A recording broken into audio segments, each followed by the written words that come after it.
Saudações a todos que já estão ligadinhos a nós. Estamos sim em direto para mais uma transmissão. Transmissão essa esperada por muitos e, claro, por nós também. Depois de vários dias e várias horas de algumas paragens, devo confessar que foi tudo causado por força, razões de força maior, assim que é. O tema de hoje é alimentos e saúde intestinal. Para tal, decidimos convidar o Dr.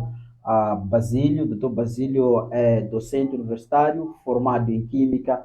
Ele poderá melhor nos explicar o que é isso de alimentos, ou que relação existe entre os alimentos e também a saúde intestinal e vários outros tópicos. Queremos, antes de mais, pedir para que vocês que já estão ligadinhos a nós possam partilhar esta transmissão, possam convidar os outros para que, de certa forma, estejam conosco a aprender.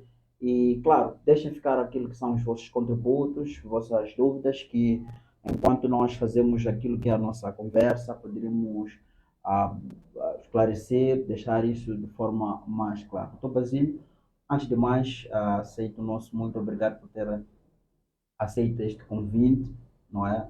Ter que estar para podermos ah, viajarmos um pouco em torno deste tema que é um bocadinho controverso, como quem diz, afinal trata-se do famoso segundo cérebro, daquilo que é o organismo humano. E antes mesmo de irmos exatamente ao ponto crucial, quero pedir para que possa saudar aos queridos internautas que já estão ligadinhos a nós. Muito obrigado pelo convite. Boa tarde a todos, boa tarde a todas. É uma honra estar aqui para partilhar estas informações acerca da nossa saúde intestinal. Nós já falamos disto desde há muito tempo, que a nossa saúde provém do nosso intestino. Pois bem, a doutor Basílio aí a saudar a vocês que já estão ligadinhos a nós. Doutor, fala-se muito desta coisa, vamos lá, de alimentos e saúde intestinal. Logo a princípio o tema já nos diz que há um relacionamento ou uma relação entre estas coisas, mas é sempre bom, antes de irmos a aquilo que são os funcionamentos, trazermos a base, não é? Ou começarmos da base. ah, Falo daquilo que são as definições de tudo que for, por exemplo, tema, tudo que for conteúdo que a gente for a trazer. O que seria, vamos lá, olhando para o nosso tema primeiro, que descaixe que a gente pode fazer, não é? Olhando para Uhum. alimentos e o próprio intestino. Bom, mas eu quero pedir fugir um pouquinho dos conceitos meramente científicos Certo? e falarmos na nossa língua para nos Pois, entendermos, pois, pois. que é para podermos incluirmos todos. Todos nós podemos perceber. Certo. Os estudantes dessas áreas entendem bem dos conceitos, mas não é que as definições fogem muito disso, mas a ideia é explicar para fazer entender a coisa. Quando nós falamos de saúde, alimentação, olhamos para o que nós comemos e depois o que é que estes alimentos fazem no nosso organismo. E se nós consumimos ou ingerimos, as tantas colocamos alguma coisa no nosso organismo, se principalmente for via oral, estes alimentos vão passar pelo nosso sistema digestivo. E os intestinos desempenham um grande papel, porque são eles que absorvem os nutrientes contidos, aquelas substâncias que vão entrar na corrente sanguínea, que as nossas células vão aproveitar para as atividades do organismo. Então, para nós podermos aproveitar bem estes alimentos, é preciso que o nosso sistema digestivo esteja em boas condições, saudável. É assim que nós dissemos este conceito de saúde intestinal. Refere-se àquele bem-estar básico deste sistema digestivo no sentido geral, mas os intestinos em particular. Então, se estes não estiverem bem, saudáveis, logicamente não vão desempenhar corretamente o seu papel. Então, é aquele bem-estar do sistema digestivo, principalmente do sistema intestinal, que vai garantir o seu bom funcionamento deste sistema para garantir, por sua vez, o melhor sistema do organismo no geral.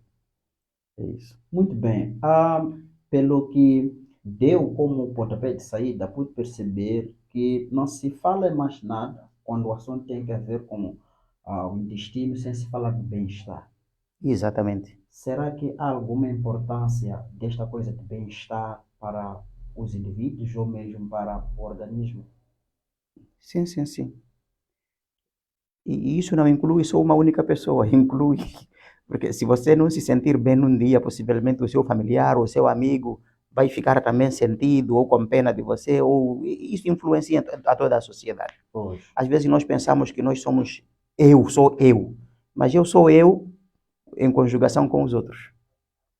Então, Basílio, e por falar de bem-estar, falar da importância, não é? Do intestino, fala-se muito, ou seja, é imperioso também tocar aspectos ligados, por exemplo, à microbiota, que também, por sinal, faz Mas parte. havemos de ir para lá, vamos e tentar explicar um pouco esta coisa de bem-estar. Ok. Bom, eu estava a tentar dizer que esse bem-estar tem a ver com todos nós nos influenciamos. Se você estiver triste, possivelmente eu vou me sentir influenciado por isso. Pois. No dia que eu cruzar com alguém nervoso, possivelmente eu também vou ficar com medo dele. Então, isso afeta o bem-estar de todos. Ok. Então, o bem-estar de um indivíduo está muito relacionado com o que ele come, a forma como ele come. Porque é isto que impacta na saúde no geral. Ok. É dos alimentos que nós vamos obter os nutrientes que nos fornecem energia para tudo o que fazemos, incluindo pensar, andar, descansar e tantas outras atividades. Então, se eu não me alimento bem, possivelmente não estarei bem de saúde. E não estando bem de saúde, fisiológica neste caso, a minha saúde mental também é afetada. Porque isto tem uma relação direta, não é? Sim, e não só por causa da alimentação que nós colocamos no organismo, é que ainda bem aqui o nosso moderador falou bem no início. Você disse que o nosso intestino é o segundo cérebro. Sim, sim. Realmente é o nosso segundo cérebro. Porque em termos de quantidade de neurônios que o nosso intestino tem, só perde para o cérebro. Sim. Então, o nosso intestino tem uma quantidade de neurônios tão grande que permite que ele possa desempenhar funções sem precisar do contato direto com o cérebro. Por exemplo, a formação do bolo alimentar, a formação do bolo fecal, por exemplo, a absorção das substâncias e a rejeição de outras que ela acha que não são boas. Porque o nosso sistema digestivo, ele seleciona as substâncias que absorve, não absorve todas. Sim.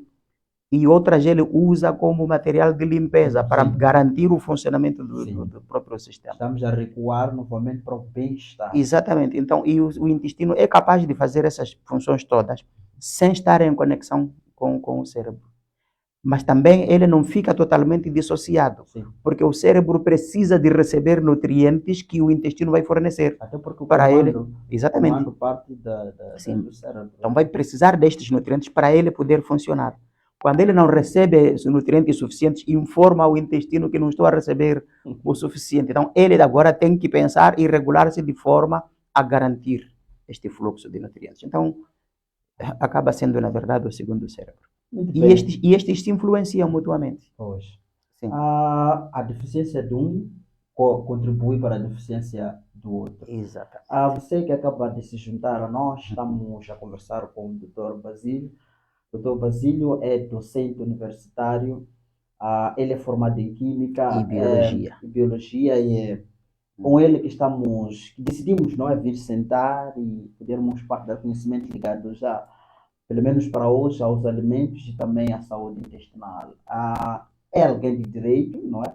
Para melhor nos explicar isso. E para você que já está ligadinho a nós, nos pedir que possa deixar ficar aquilo que são os seus contributos, deixar ficar as suas questões, partilhe esta transmissão com os outros para que mais gente possa se juntar a esta transmissão de modo a melhor, sermos visualizados e também podermos, claro, termos ânimo, não é? Podermos mais temas trazermos. Se possível, também pode deixar sugestões de temas que gostaria que pudéssemos falar deles futuramente. E, se possível, não é? Diga-nos de onde nos acompanha para que a gente tenha uma dimensão de onde esta transmissão está a ser vista. Doutor, mais uma vez, muito obrigado, tal como disse logo no arranque da nossa transmissão.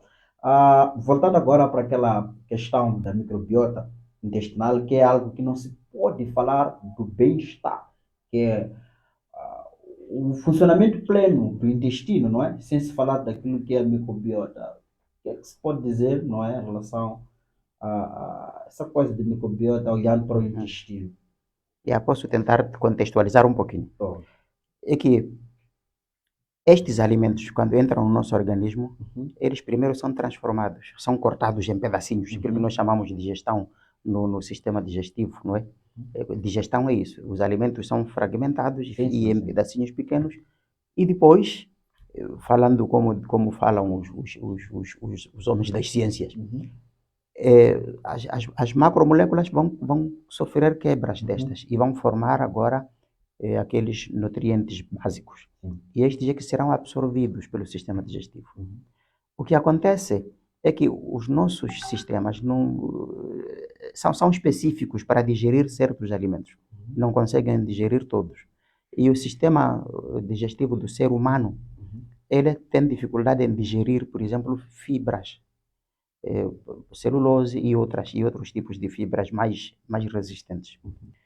Então, por sorte da natureza, nós temos no nosso organismo milhões de micro-organismos que vivem em simbiose com o nosso sistema digestivo, principalmente nos intestinos, muito mais no intestino grosso, vivem lá. São bactérias, fungos, até alguns protozoários e outros, alguns de células individuais. Simbiose seria o quê? Seria uma associação que seja benéfica para ambos, não é? Por exemplo, você alimenta-se, estes micro-organismos aproveitam estes alimentos, só que na sua digestão eles vão libertar outras substâncias que são úteis para nós, como acontece com algumas enzimas e principalmente vitaminas. Muitas vitaminas nós não conseguimos produzir. Estes micro-organismos é que produzem para nós. Bom, é lógico que existem aquelas outras que obtemos dos próprios alimentos, mas esta microbiota é muito importante na medida em que conseguem digerir as fibras, assim evitam obstruções, porque se vêem fibras em grande quantidade, podem obstruir os próprios tubos digestivos que nós temos, os próprios intestinos. Eles digerem e depois produzem estes outros nutrientes, micronutrientes que nós desejamos. E estas vitaminas, principalmente, são agentes reguladores no nosso organismo, eles que regulam o funcionamento do nosso organismo. Então, vamos dizer, sem esta microbiota, não teríamos a vida que temos desta forma. Sim. Muito bem. Para vocês que já estão ligadinhos a nós, estamos mais uma vez a conversar com o Dr. Basílio. O Dr. Basílio é formado em Química e também docente universitário. Portanto, é a chance de termos todas as nossas questões, todas as nossas dúvidas esclarecidas, não é? Em relação ao tema alimentos e saúde intestinal. Dr. Basílio, fala-se muito de alimentos probióticos também, quando o assunto ou quando o foco é saúde intestinal. Fala-se de alimentos como probióticos, também prebióticos. Não tem como dissociar estas coisas. Exatamente. Porque é o que tem mesmo a ver diretamente com a tal microbiota. Ok. Mas afinal, o que há por detrás deste tipo de alimentos, olhando para talvez a relação que existe com eles, não é? Digo, os alimentos prebióticos ou probióticos e a saúde intestinal. Bom, começando assim, vamos começar por probióticos. Certo. Probióticos, na verdade, não vamos chamar eles de alimentos. Ok. Porque probióticos é um conjunto de bactérias dentro desta microbiota. Sim. Então, um conjunto de bactérias benéficas ao organismo. Sim. Porque existem bactérias que provocam doenças, chamamos patogênicas. Sim. Mas existem estas que são benéficas. Estas que desempenham estes fatores, porque temos aquelas que conseguem fermentar o leite, conseguem fermentar como chama, os carboidratos, etc, etc. E aí vão fermentar estes, por exemplo, para produzir latose, como chama, lactatos, né? Para dar o ácido lático, neste caso. Então, estas são as lactobactérias. Mas temos muitas outras bactérias que fazem fermentação e produzem outros tipos de alimentos. Por exemplo, as cetobactérias, e também cada grupo vai produzir um certo alimento que também é necessário para o organismo. Estas cetobactérias também têm uma função interessante. Num dia em que você correr muito e precisa de muita energia e você não tem lá carboidratos suficientes, então estas cetobactérias, chamadas bactérias cetogênicas, elas vão produzir, vão digerir, neste caso, proteínas e carboidratos e gorduras, é isso, e fornecer energia ao organismo na base disso. Vamos ver qual é o papel que estas desempenham. Então, se nós não tivermos estes micro-organismos, teremos problemas sérios. Então, estas bactérias é que são chamados os probióticos. O que elas fazem? Defendem o nosso organismo contra aquelas bactérias patogênicas, aquelas que não são benéficas, fazem esta digestão de substâncias que normalmente o nosso sistema digestivo não consegue, nós por si. Então, estas bactérias digerem por nós e nós nos alimentamos destas substâncias. E depois, elas nos ajudam na limpeza do organismo e fazem o bem-estar no geral. Então, o importante é que estas estejam em equilíbrio com aquelas que são patogênicas. Não estou a dizer que aquelas patogênicas só por si já são patogênicas.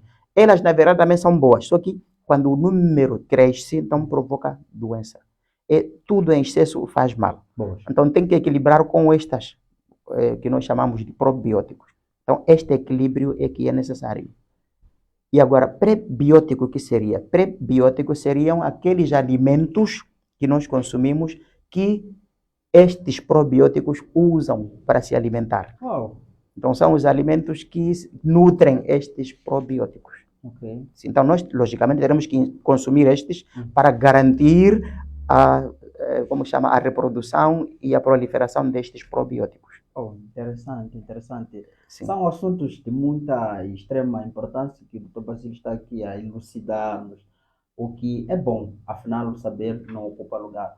Queremos pedir para você que acaba de se juntar a nós, a deixar ficar aquilo que é o seu contributo, a nossa equipe de produção, com certeza, dentro de momentos, dar-nos já a possibilidade de podermos interagir convosco também, mas vão deixando aí aquilo que são os vossos pareceres, que será uma hora poder contar com a vossa presença, não é? Digo de forma ativa, deixando ficar aquilo que é o vosso entendimento, questões e ou mesmo questões. Doutor Basílio, já falamos do bem-estar, já falamos daquilo que é o relacionamento existente entre os probióticos e os prebióticos recentemente. Mas também penso que seria interessante que pudéssemos navegar um bocadinho naquilo que são as doenças, não é? Que podem advir, não é? Daquilo que é a falta do bem-estar.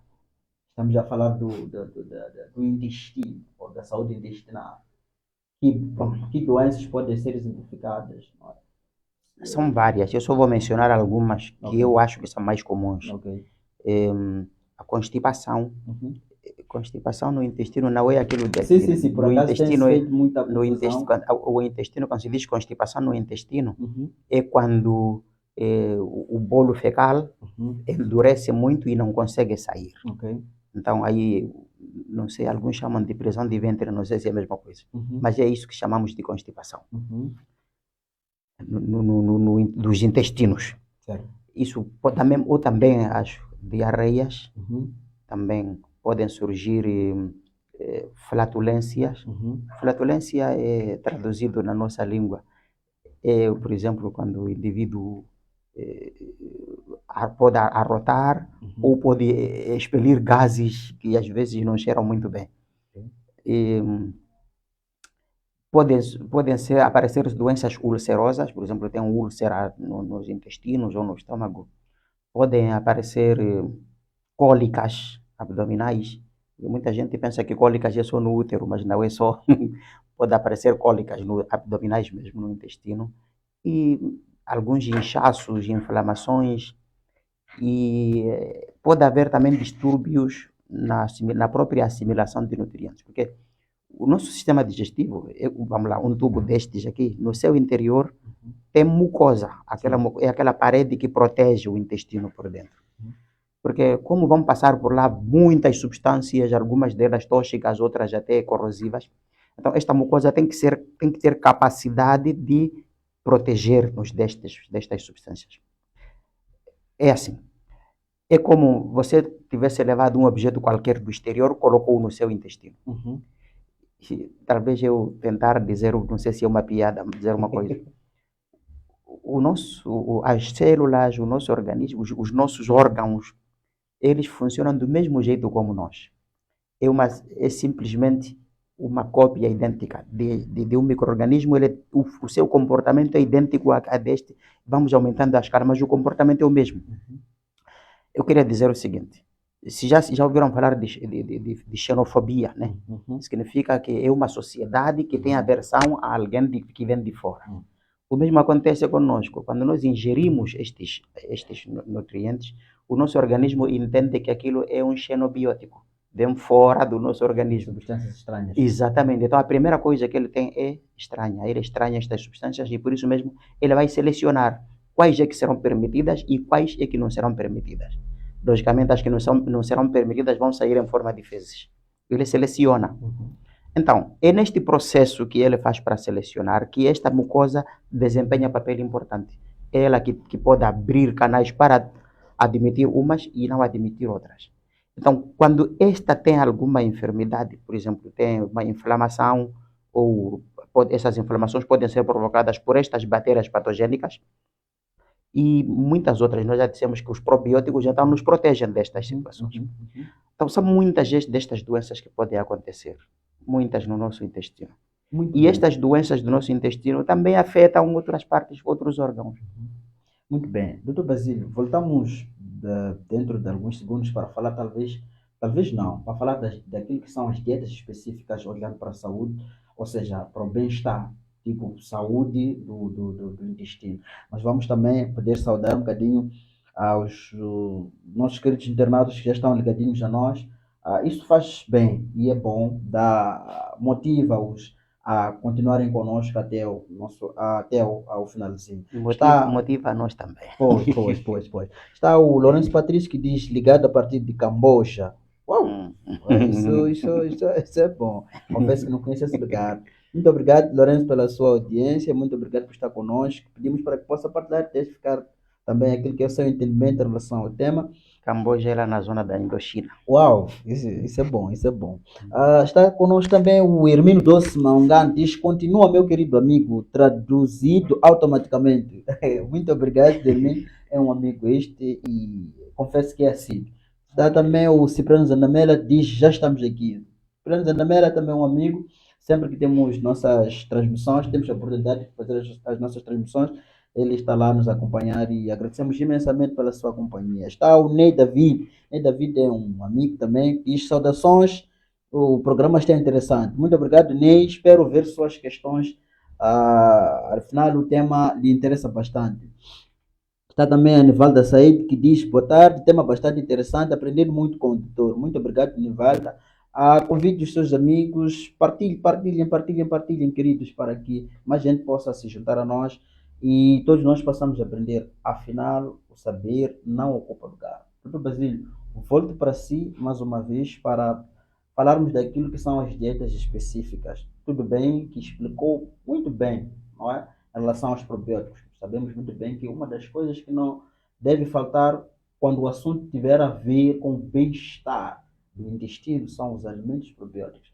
Mas então, que exemplos podem ser dados ou se podem dar desses alimentos probióticos e que outras ou que dietas devem ser olhadas quando o assunto tiver a ver, não é, com a saúde intestinal? Só uma retificação.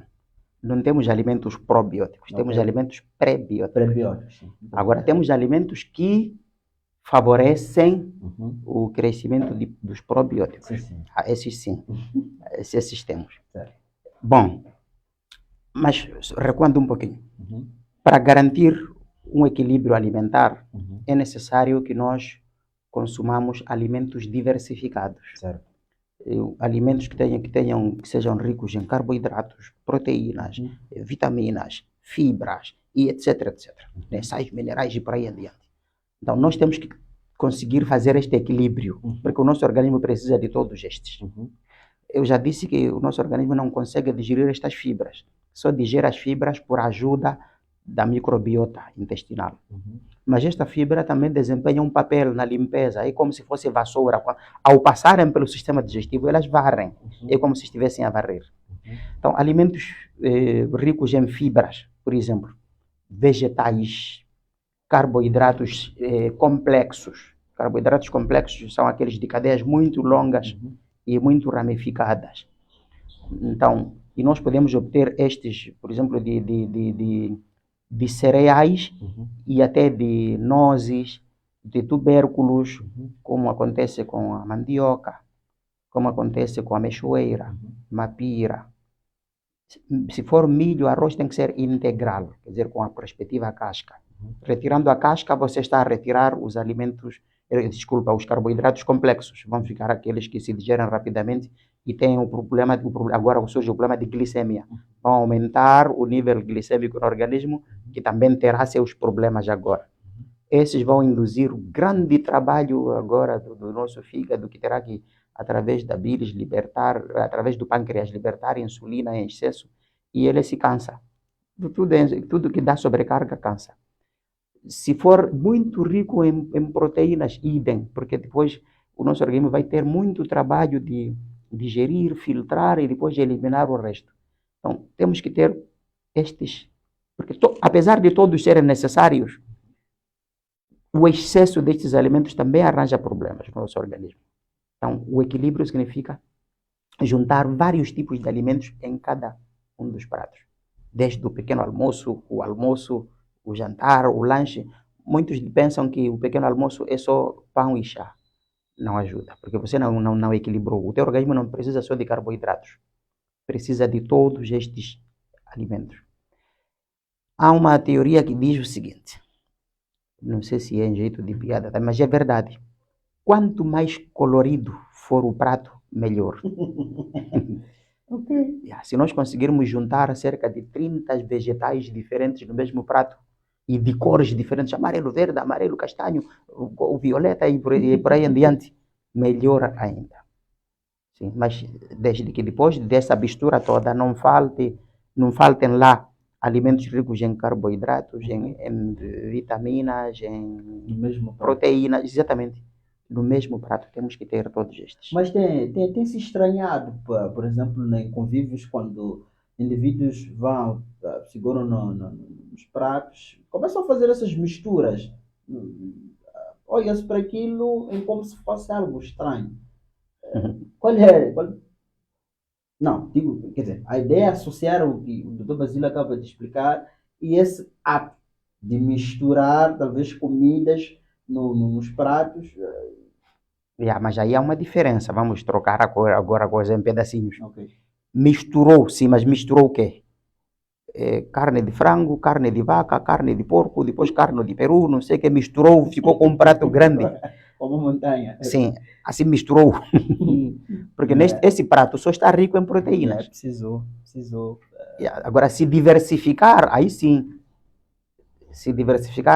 Estará bom. Mas esta coisa tem também a ver com hábitos alimentares. Isso tem a ver com culturas. Às vezes olhamos várias culturas e tem tipos de nutrientes que eles consomem. Alguns vão estranhar se alguém comer caracol, estranham. Outro vai estranhar se alguém come mais vegetais, também é estranho. Porque há culturas que consomem mais mariscos, peixes, etc., mas dificilmente vão consumir verduras. Há outras culturas que consomem mais verduras do que outros tipos de alimentos. Isso depende dos hábitos. E os hábitos alimentares são formados dependendo de onde nós nascemos, como fomos criados e que tipo de convivências tivemos. Há vezes que os pais têm um certo hábito, mas porque você teve influência no local, do local onde viveu lá e não ter hábitos semelhantes à tua nascença. Então, o nosso modo de vida e as nossas influências também têm a ver com este papel. Influenciam nos hábitos alimentares. Mas o que conta é que nós tenhamos que fazer esta variação de alimentos. Uau! Repare que nós em Moçambique temos comunidades que produzem muito, mas parece um paradoxo, é nessas comunidades onde há problemas de subnutrição. E os problemas de subnutrição, às vezes, não é por carência de alimentos, Sim, sim. é por falta de variação destes alimentos. Todos os dias consomem o mesmo alimento. Então, o organismo fica rico de um alimento, mas pobre em outros alimentos, que são necessários para poderem fazer o organismo estar bem, para construir o organismo e estar bem.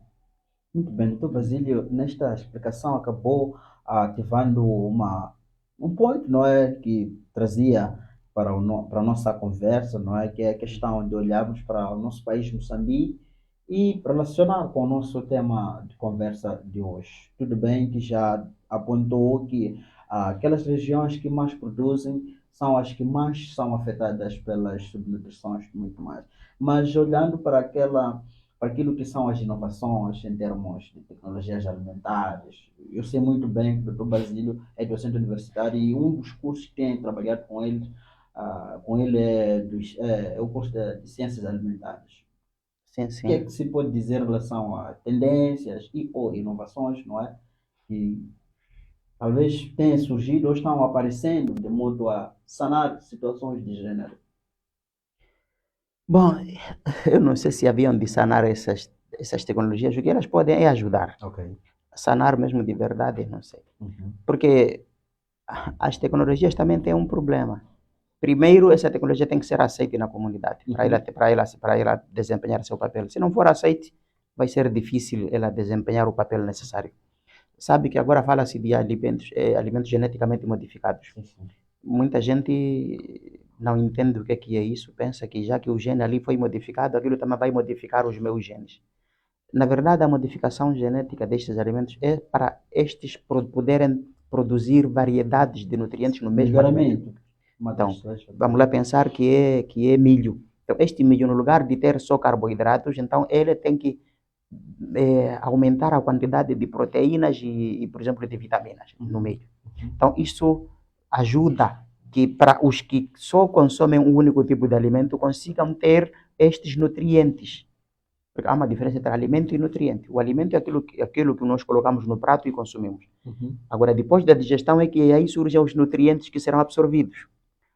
Agora, existem agora algumas tendências de enriquecimento de alimentos. Isso também faz parte da tecnologia. Sim, sim. Estes enriquecimentos significa, vamos lá temos uma farinha, por exemplo, de arroz ou farinha de mandioca. Então, vamos acrescentar outro tipo de nutriente, outro tipo de alimento que não temos lá. Por exemplo, fazemos uma farinha de malambe, uma farinha de peixe, por exemplo, e adicionamos lá e misturamos em quantidades doseadas. Aí vamos ter um alimento enriquecido. Logicamente, vamos dizer enriquecido com tal produto, não é? Sim, sim. Porque pode ser enriquecido apenas com ferro, pode ser enriquecido com outros minerais, pode ser enriquecido com proteínas, pode ser enriquecido com vitaminas e por aí em diante. Então, é enriquecido com algum tipo de nutriente. Porém, para isto funcionar, é que nós devemos saber que tipo de deficiência alimentar existe naquela região. Sim, sim. Porque não é fácil produzir um alimento enriquecido para toda a comunidade. Porque há comunidades, como disse, há comunidades que consomem mais proteínas, cuja alimentação é baseada em carnes. Então, para estes, nós não precisamos fornecer os alimentos enriquecidos com proteínas. Precisamos de fornecer alimentos enriquecidos com outro tipo de alimento. Então, há esta situação. Mas a outra questão agora que também existe é na conservação de alimentos. Estes processos de conservação, pasteurização, etc. Pasteurização é proteger usando aquecimento. Sim. Então, modificam-se um pouco os processos. Por quê? Estes alimentos, por exemplo, vitaminas, aqueles corantes que nós falamos, muitos deles são precursores de vitaminas. Então, o que é que vai acontecer? Por aquecimento destes, as moléculas se quebram e perdem aquela propriedade. Então, agora a tecnologia encontra formas de manter, como é que se diz, de conservar este alimento sem que ele perca estas propriedades. Então, os processos de aquecimento agora mudam. No lugar de ser por aquecimento, este aquecimento pode ser feito por corrente elétrica, pode ser feito agora por, por ultrassom ou por ondas como se chama? Ondas, por exemplo, de ultravioleta ou infravermelho, vai dependendo do tipo de alimento que nós queremos conservar. E outros podem ser, por exemplo, por pressões elevadas, né? Processos hiperbáricos e por aí em diante.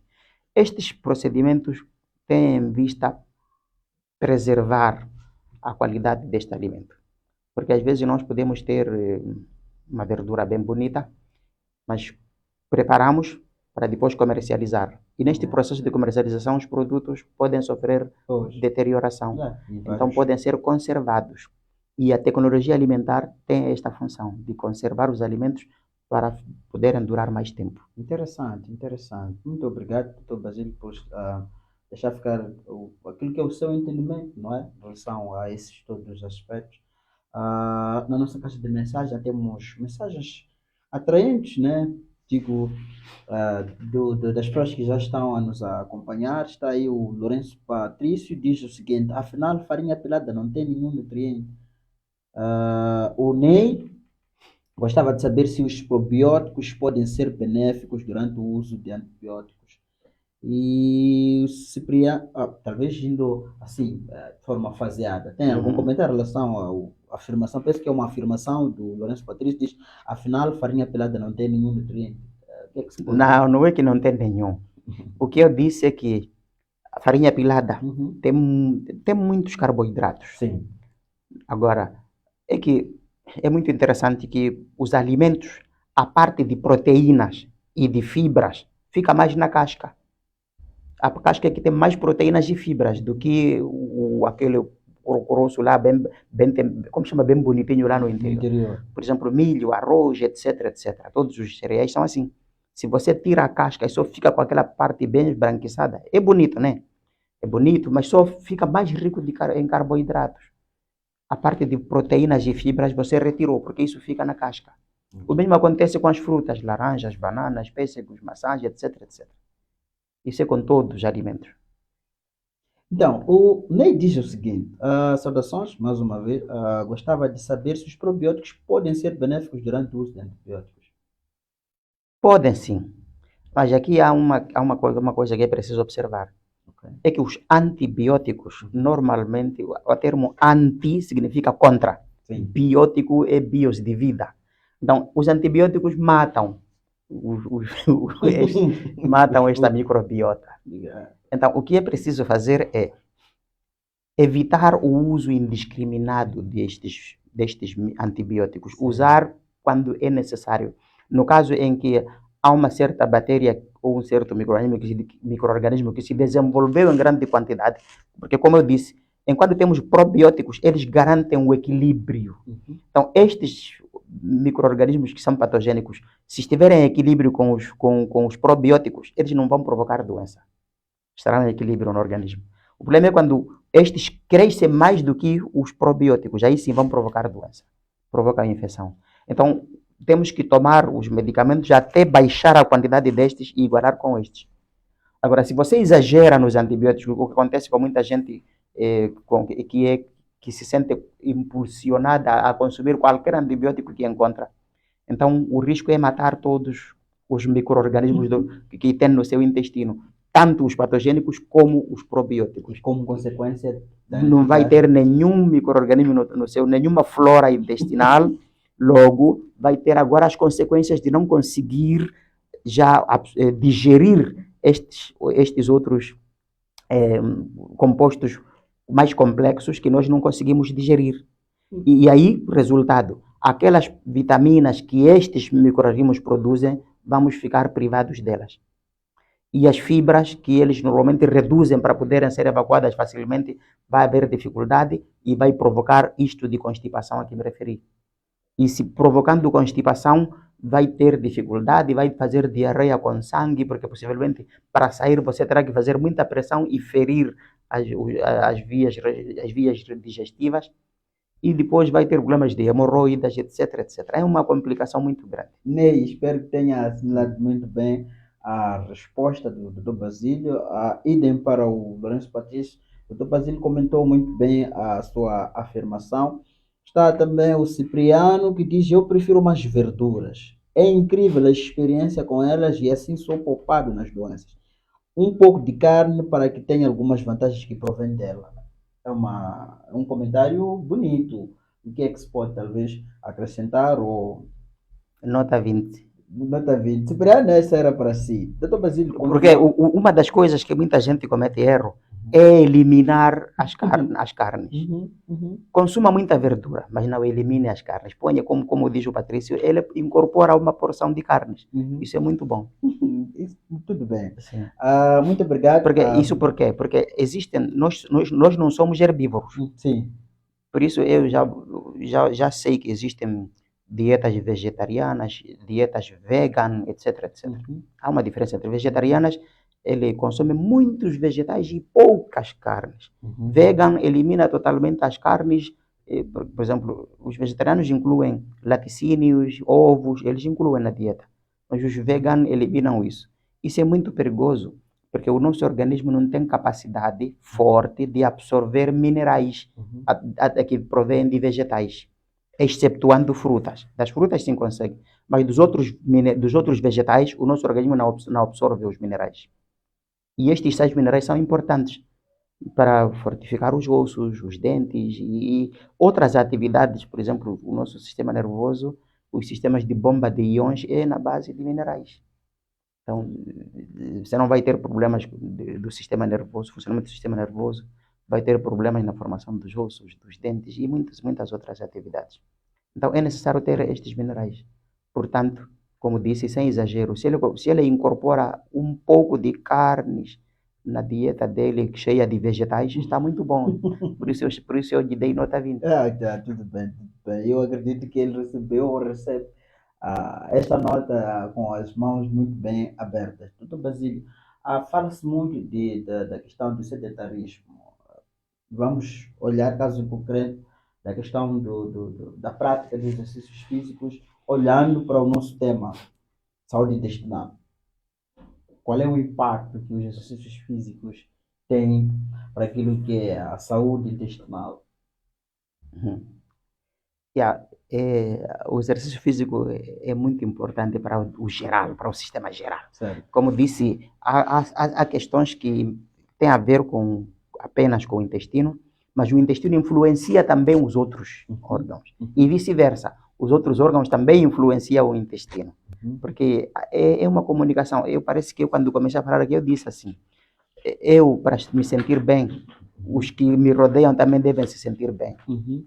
Se na minha vizinhança há alguém doente ou há um óbito, eu também fico influenciado por isso. O relacionamento. E o nosso organismo funciona do mesmo jeito.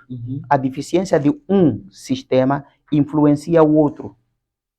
Então, mas indo especificamente para o sistema digestivo, os movimentos que nós fazemos fortalecem, o exercício físico, esta movimentação fortalece os nossos músculos, faz com que eles se movimentem bem.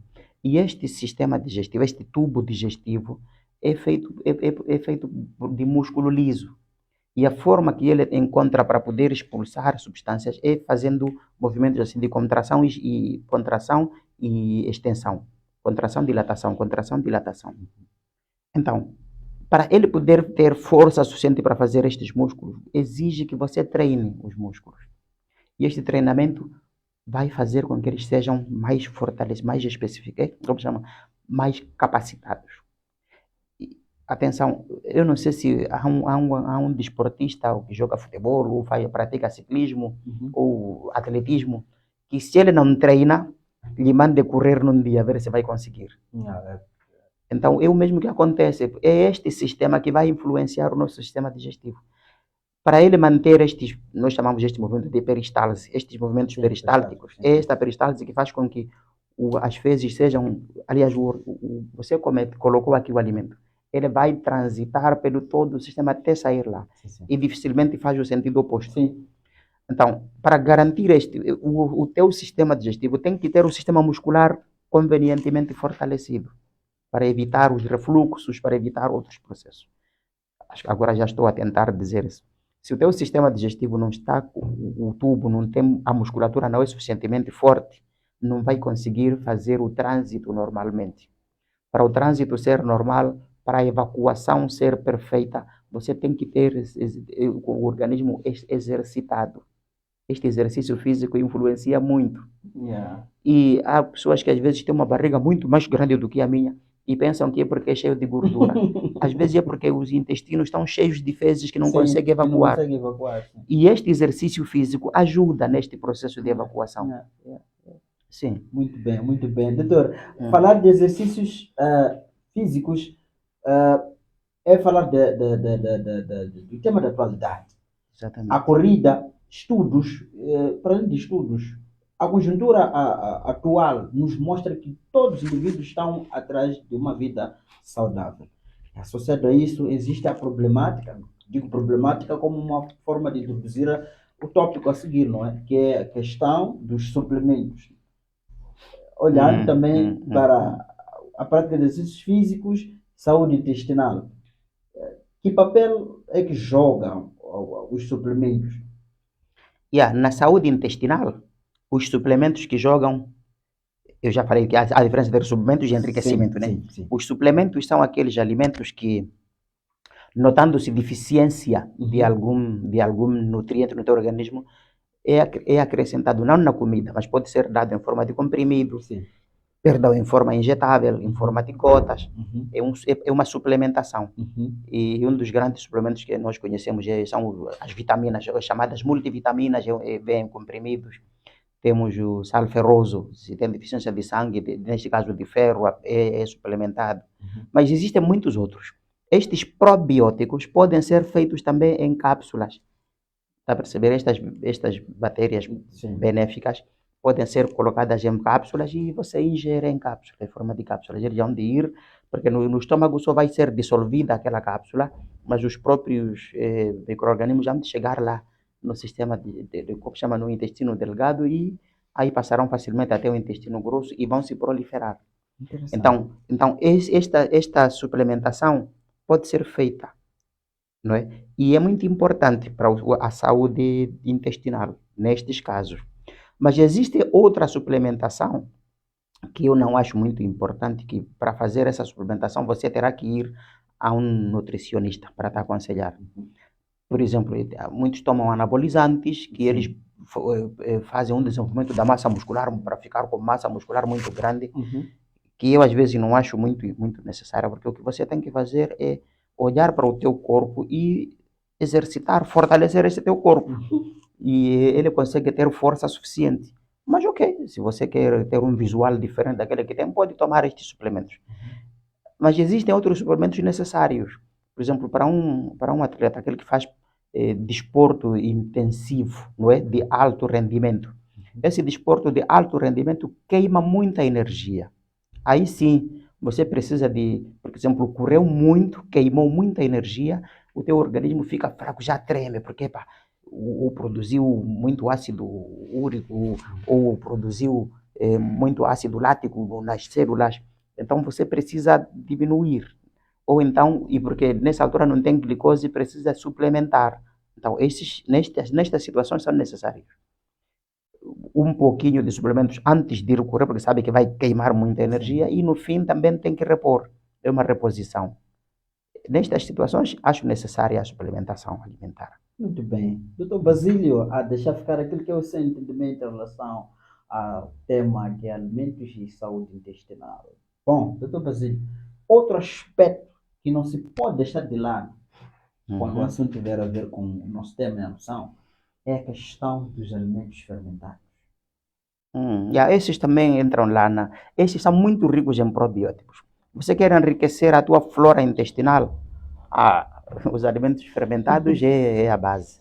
Alguns perguntam, é por isso que quando você disse alimentos probióticos, esses não são alimentos probióticos, são alimentos que podem enriquecer a microbiota. Então são esses probióticos. Muitos preferem chamar alimentos probióticos, mas o termo probiótico refere-se a tal microbiota. Sim. Então, alimentos ricos em probióticos, aí sim, então são esses, os fermentados. Estamos a fazer essa transmissão a partir de Moçambique, não é? Para o mundo. E Moçambique, como todos sabem, é um país em desenvolvimento. E localmente nós temos nossos pratos. Alguns são fermentados, alguns nem tanto. Que exemplos, não é? Podem ser citados destes alimentos fermentados e que de certa forma fazem parte ou contêm estes probióticos. Para, por exemplo, aquela gente que está nos acompanhar e que não sabe, não saiba que o alimento XYZ faz parte, é fermentado e que faz parte desses probióticos. Posso dar exemplos de bebidas fermentadas. Certo? Marreu, Uhum. malcoado, Uhum. cabanga, como é que se diz? Iogurte, Sumo de canhão. sumo de canhão, sumo de caju, como que chama? Sura, etc. Todas bebidas fermentadas. Uhum. Bebidas. Já que eu falei de bebidas alcoólicas, mas eu não é bebida alcoólica, Sim. mas também é um fermentado. Temos também as cervejas, são bebidas fermentadas. Mas temos muitos outros alimentos que não sejam bebidas e nem alcoólicas, nem não alcoólicas, mas que também podem ser fermentadas. Você pode pegar em verduras mesmo e deixar por algum tempo e fermentam. Sabe disso, né? Sim. Então, essas verduras também fermentadas ajudam muito no enriquecimento probiótico. O que é que lhes faz fermentar? Na natureza temos muitas bactérias, muitos micro-organismos. São estes que, ao consumir estes produtos, fazem fermentação. E a fermentação pode ser alcoólica, acética, lática e por aí em diante. Dependendo do tipo de bactéria que vai fazer a fermentação. E então, aquele alimento vai se proliferar deste tipo de micro-organismos. Então, nós, ao consumirmos estes, estamos a consumir um alimento rico em probiótico. Nós aqui no nosso país, é lógico, somos multiculturais. O nosso país é multicultural, multiétnico. Então, normalmente, etnia confunde-se com cultura. Na verdade, nem é confusão, porque na verdade é isso. Uma etnia identifica-se pela sua cultura, que é o conjunto de usos, hábitos e costumes. Em algumas regiões do nosso país, quando se mata um animal, principalmente se for animal de grande porte, principalmente se for de caça, não se consome no mesmo dia. Eles deixam ficar lá ao ar livre e no dia seguinte é que se prepara. Então fica com um pouquinho de cheirinho ali, não é? Parece que dizem que anima muito. Não sei se vocês entendem isso. Acho que está a ver, um dos nossos produtores está. Acho que na terra dele também acontece isso. Não é verdade, né? Então, esse é um processo de fermentação. E pode-se fazer isso com muitos alimentos. Na terra onde eu nasci, não tem hábito de fazer tapioca, como se faz aqui no sul. Mas lá, aquela mandioca brava, aquela que amarga muito, o que é que se faz? Pega-se aquela mandioca, descasca-se, corta-se em pedacinhos e se deixa numa sombra. Não é? Deixa-se ficar na sombra para fermentar um pouco. E o que é que lhes fermenta? Podem ser, eu aqui nos exemplos que dei foram de bactérias, mas podem ser fungos que fermentam. A cerveja, por exemplo, é fermentada por fungos, não são bactérias. Bactérias é mais com leite para dar iogurte, para produzir manteiga e outras coisas. Queijos, é isso, queijos, não manteiga. Aquela mandioca, depois de fermentar, escurece um pouco, produz um bolor na superfície. Sim. E aquele bolor, por engraçado que pareça, ele absorve todo o cianeto e liberta para o ambiente. Parece que ao fazer a alimentação dele, ele digere exatamente aquelas substâncias cianogênicas e liberta aquela mandioca do bolor. E quando se seca, a mandioca fica escurecida. Você pilote a mandioca escura. Aquela que não é brava quando se pila fica branca, assim mesmo, branquinha. Mas a outra, depois de pilar, fica escura. Isso é uma grande diferença. Então, estes alimentos, desta vez, como você percebeu, só secou-se e pilou-se, não se cozinhou. O que significa que ele ainda tem muitos fungos. E estes fungos também são probióticos. Então, nós temos muitos alimentos que podemos preparar. Todos os fermentados são probióticos. Interessante. Doutor Basílio, e olha aqui, a coisa um bocadinho mais, não sei se digo se é interessante ou mesmo estranho, é que nós quando nos deparamos com essas situações, de tivermos um alimento com estas bactérias, estes fungos, a tendência é de descartar ou eliminar, por exemplo, aquela parte que é uma técnica não muito boa. Não vou entrar muito em detalhes, é um tema que talvez poderemos ver mais tarde. Ah, Qual seria que papel joga a educação, não é?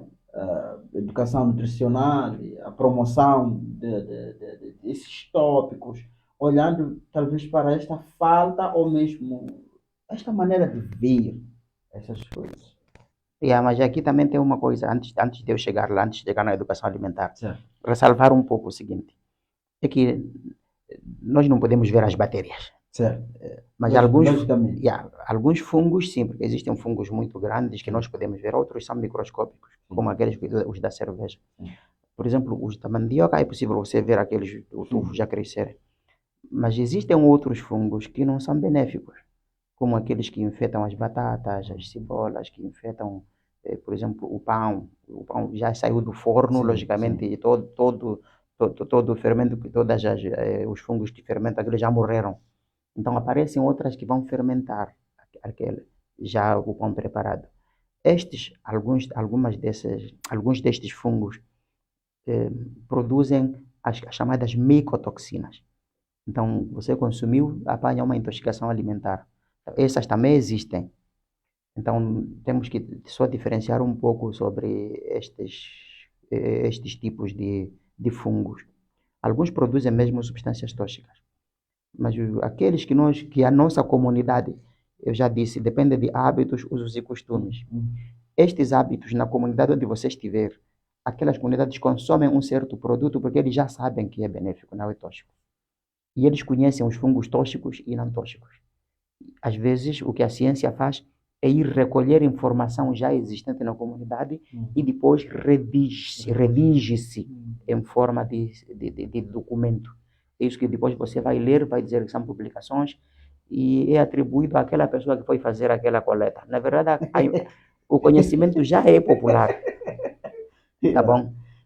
Então, nós podemos ler muita coisa já publicada, mas lá na nossa comunidade onde vivemos também tem muito conhecimento. Daí que não vamos nos perder com, com informações. Doutor Basílio, estamos já quase na reta final da nossa transmissão. Quero, fundo do coração e em nome da equipe toda, agradecer. Dê um minuto para falar da educação alimentar. Não, vai. É isso. Lembre-se que eu falei que a nossa comunidade produz muito, mas consome pouco. Então é necessário que vocês, os cientistas alimentares, nas vossas comunidades passem informações assim. Porque quando esta comunidade é informada sobre os benefícios de alimentos, que tipo de alimentos consumir para cada fase, para cada propósito, isso é muito importante. Porque eu tenho certeza que estas comunidades não variam, não diversificam os alimentos por falta de conhecimento. Não é por não ter. Porque muitos produzem e vendem, mas não consomem. Isso é por falta de conhecimento. Então, informando estas pessoas, elas irão aprender que viver bem não é só ter uma boa casa e ter muito dinheiro no bolso. É ter saúde. E a saúde depende da alimentação. O indivíduo que se alimenta bem visita poucas vezes o médico. É verdade. Yeah. É verdade. Doutor Basílio. E note que estes probióticos, só por colocar probióticos no organismo, há algumas doenças que por si só são curadas, sem precisar de tomar medicamentos.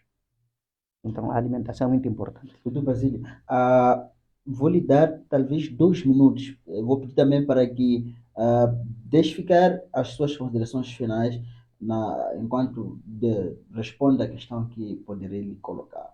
Olhando para a situação de Moçambique e educação ah, alimentar, não é?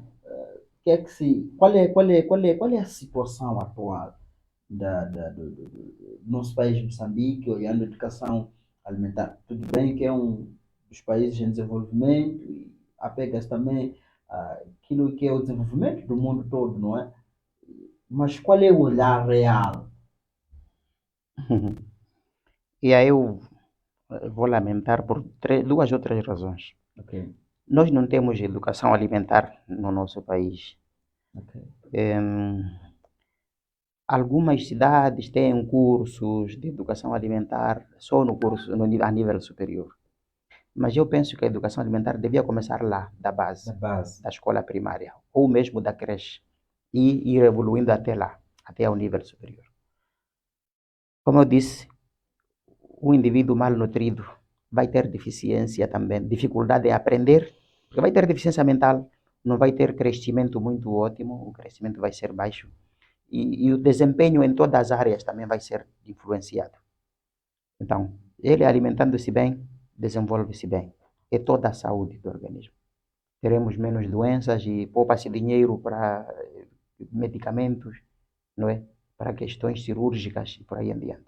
Sabe que um cancro, para ser tirado, é preciso passar por uma operação, ou então passar por tratamentos bem caros. Yeah. Então, e às vezes nós não temos medicamentos para tratar cancro, não temos ah, aqueles raios para irradiar cancros, não sei o quê. Há muito problema. Agora, se nós conseguíssemos investir na educação, incluindo a educação alimentar, quando eu digo educação, não estou a retirar a outra parte da educação, Sim. a literacia científica e conta. E aí logo a educação alimentar ficará inclusa.